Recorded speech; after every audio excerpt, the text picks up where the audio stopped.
Happy Thursday, Grace Covenant. It's Thursday, April 27th, and this has been a big week at Grace Covenant.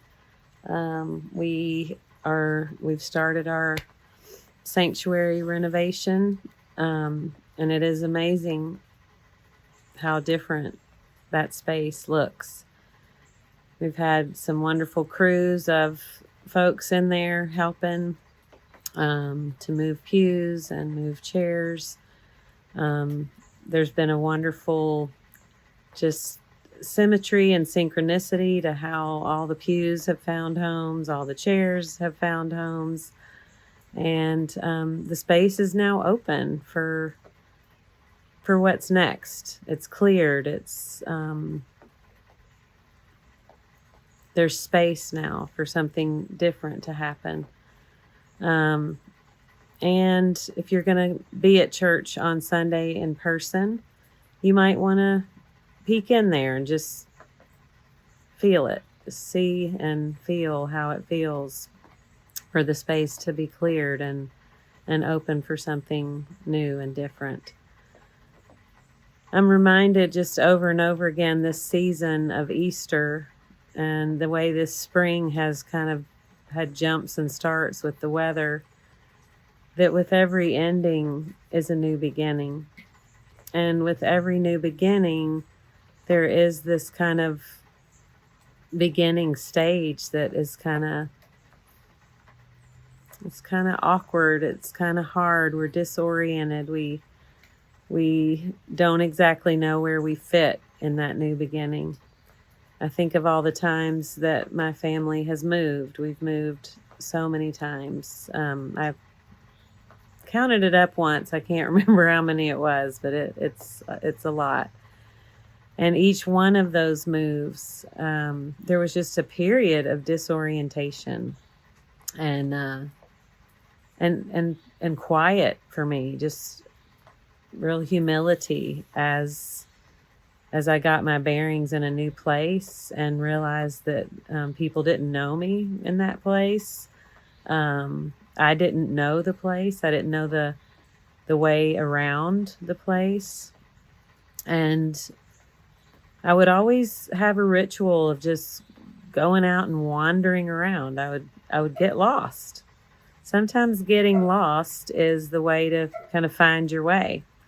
And so maybe this is a time, this new beginning time, this time when there's a clear space, an open space for something new to happen, it's an important part of this journey for us, this lost part, this disoriented part.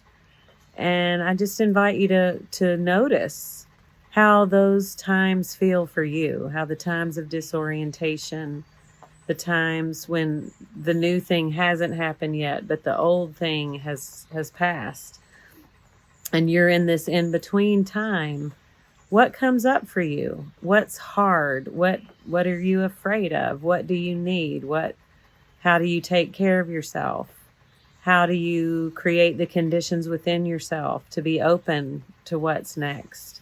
Sometimes that can be hard work, and it takes some vulnerability and some looking at hard things, because sometimes when the space is open, that's when some hard emotions come up. That's when we start to realize, oh, this is hard because of something that I had to deal with a long time ago that I never really dealt with, or a hurt place inside of me that I've never tended to.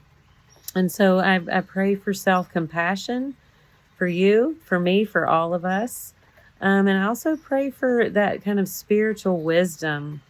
And there's an adventuresome piece to faith that allows us to lean into these in-between spaces, because we realize God is here. God is really good at these in-between spaces. This is where God creates the conditions for novelty, for zest, for beauty, for the things that help things to flower. So I pray that this can be a time of blessing for you, a time of real self-awareness and preparation for what this Easter season will culminate in. Pentecost is when we return to the sanctuary. There's beautiful symmetry there too. So what are our Pentecost preparations? How does Easter prepare us for Pentecost? So Grace Covenant, I pray that we can together explore this, whether you're here in Asheville or experiencing this from a distance. There are these portals into the in-between times. You may be going through changes in a relationship, changes in a job, changes in where you live, changes in your body and how you feel in your body. Those are all places for these spiritual practices of self-awareness, tending to old wounds, and preparing ourselves for new beginnings. So love to you, Grace Covenant, and blessings on your day.